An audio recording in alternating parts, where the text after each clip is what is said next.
This is Lacey Rice with KySports.TV talking to Coach Darnell Williams, the head coach of Kentucky State University's Thoroughbred men's basketball team. After a thrilling 84-74 win over Claflin University of the Southern Intercollegiate Athletic Conference.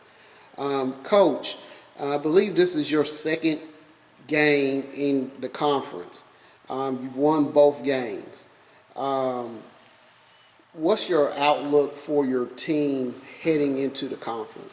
A very positive outlook. We can just continue to keep playing hard and just battling every night. You just never know what can happen. But as long as the guys are playing with energy and effort and giving it all they have, you can't be mad at them. Okay. How did your pre-SIAC schedule prepare you for your conference schedule? It prepared us well. Played two Division I opponents. Kentucky is one, IUPUI, and playing at Southern Indiana, a hostile environment, their first home game. And was in the game in most of all these games, except the Kentucky game. But it makes us know that if we can play hard, stick to the game plan, and we can be able to play with anybody. If we can play with some of the bigger teams and hold our own, we figure we can stay with some of the teams in the SIAC. Okay. Yeah, you mentioned IUPUI, Division I institution that has actually been to the NCAA tournament quite a few times. Yes. And you kept that game pretty close. You didn't win that game, but it was a close game, as all of your games have been in your pre-SIAC schedule, except, like you said, the Kentucky game. The type of players that you have, what type of game plan do you have for them? What I have for them with the team I got is we want to utilize our speed. We want to use our ball handling and our shooting. So we just try to get the ball up the court as fast as we can and just keep constant motion, constant pressure on the defense. So one thing about it is, a lot of kids nowadays don't really like to play defense, but we harp on it with our defensive pressure. But so on the offensive pressure, we just want to put pressure. I had a coach, I played for Skip Prosser. We was never big as Xavier, and they always say speed kills. Doesn't matter how big a team is, just a matter if you can give. Once you get that ball off that backboard, now can they run with you? Okay. One of the things I noticed in your pre-SIAC games is that all the games were high scoring on both ends. In fact, when I first looked at just the scores, it just seemed to me like there was no defense being played, like the teams were just going back and forth, back and forth. However, after actually witnessing a game, I saw that your guys played a lot of defense, a lot of pressure defense, on the ball pressure. I believe you got a few block shots today also. How does your defense stack up with what you think you'll face in the SIAC this year? I think we stack up pretty well. You got teams some teams are bigger, so they'll pack it in, force you to their shot blockers. You got teams that are pressed. So, I just want to have my guys and use what we got. If we got speed, we're going to pressure the ball. We ain't going to be afraid to pressure nobody. As people seen, we play Kentucky, we press them. We went to IUPUI, we press them. We're not going to be afraid of nobody. I tell my guys we're not backing down. Draw the line in the sand and we staying right there. Okay. You mentioned some teams are bigger, and I noticed from looking at your roster, you have one athlete that's 6'8". Nobody else on the squad is 6'5" or above. And you have four players who are, I believe, 5-something. How does that size stack up with the size of the SIAC? We might not be the biggest team, but we might have the biggest hearts. Like, number 32, William Bryant's going to battle. Reggie Breeden's going to battle. Malcolm's going to battle. My little guards, they're going to battle.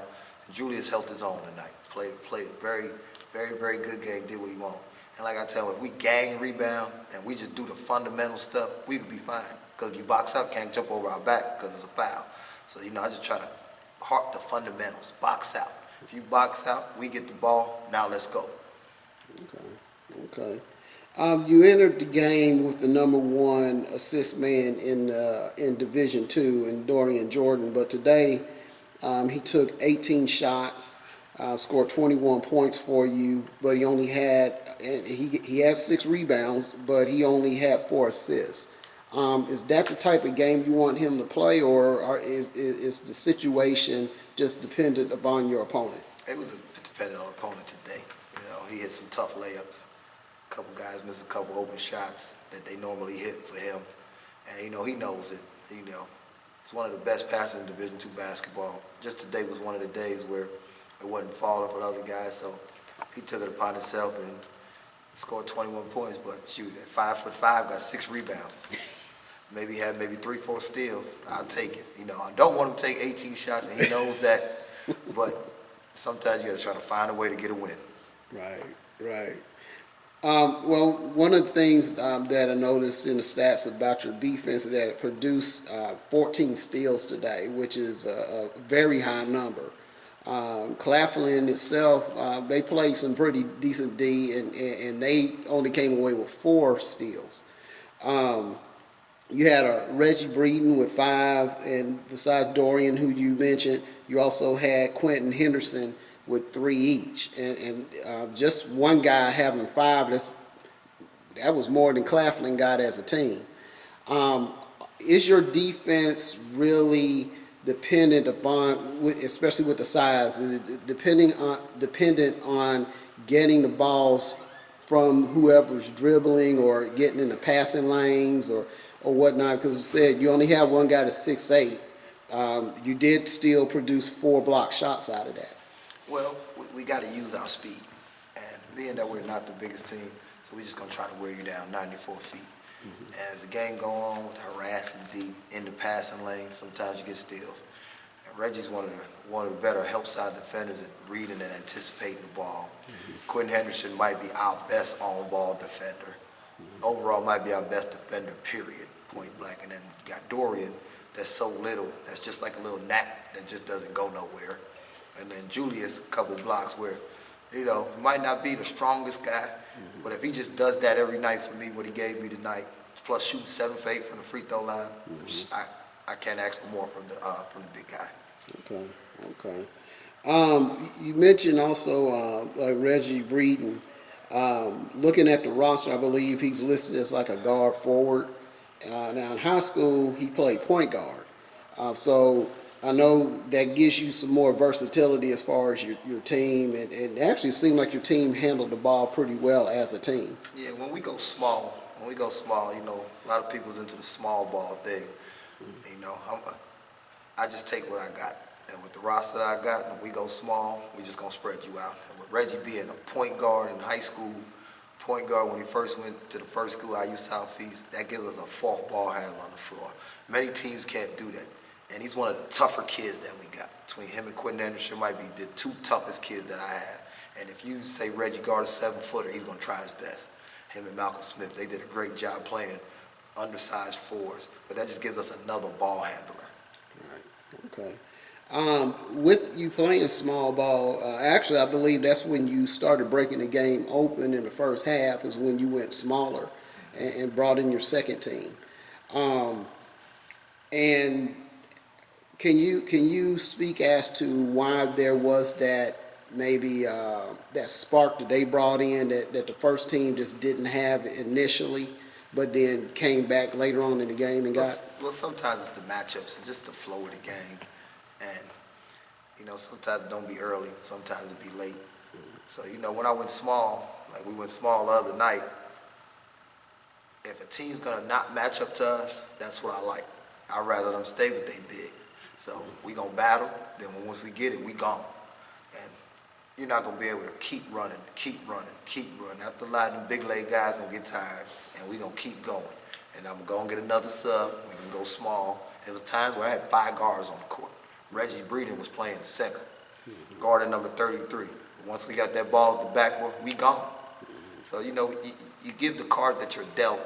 And being for the years, even when I coached AAU basketball, I never had a 6'10", 7-footer ever. Never really had a 6'8" guy ever. So small ball been my thing for a long time. Okay.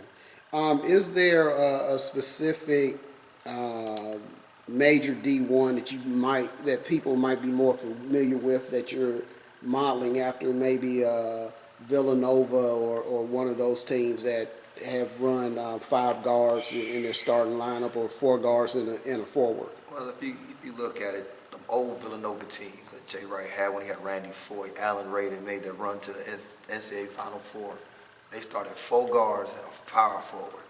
But they just battle. Then even if you look at the Golden State Warriors right now, it's times where they go 5 guards with Draymond Green playing the 5. He's really a small forward. Andre Iguodala's a small forward. So it's the new game. It's the new game. But you got teams that still had their bigs, but it's matchups. And when you go small, it becomes a matchup problem. Because now you got a big trying to guard a guard. Sometimes it didn't work. And in a lot of games this year, pre-conference, it helped a lot. IUPUI really helped. Southern Indiana really helped. And the last 2 games it really helped, because now even if you match up to us, is your speed the same as ours? Okay. And well, since you mentioned that, in the game that you played against University of Kentucky, Coach Cal even alluded to your speed, that the type of ball that you were playing exposed some things in his team that his team really needed to see, because they couldn't press you like they would probably press other teams that are slower. That your guys, even though they were a lot smaller than UK guys, your guys were actually getting to the rim against them. It's just, unfortunate that when they were getting there, they didn't see those trees that were coming in out the blinds. And like I told my guys, I just want to be in attack mode that game. Right. And we're not going to see too many teams with that kind of size, that kind of shot blocking. And I figure if they can attack them, get by them, 4, 5 future NBA players, then why should we be scared of anybody else? So have your guys taken what you've taught them and what they've personally learned from that UK game and tried to apply it with each game so far this year? Yes, they have. And not just that game. IUPUI was one. Southern Indiana was one. We played Asbury, a little bit of adjustment. So everything's adjustment, but just stay in attack mode.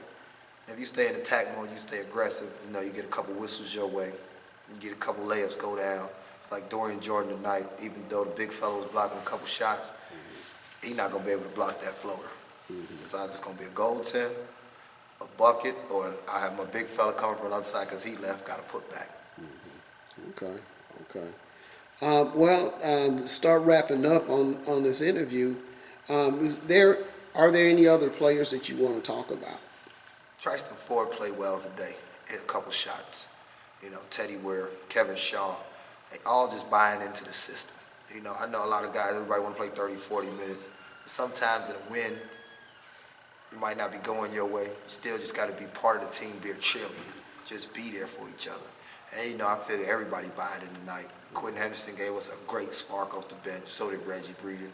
Malcolm Smith didn't have a great shooting night, but he did little things to help, rebounding, playing great defense. So it was a team effort. Not one guy ever wins a game. So it was a team effort. Okay. Who's your next opponent, and what can you say about them at this point? Our next opponent is Benedict College, the reigning SIAC champs. Coach Watson does a great job with his guys. So it's going to be another battle.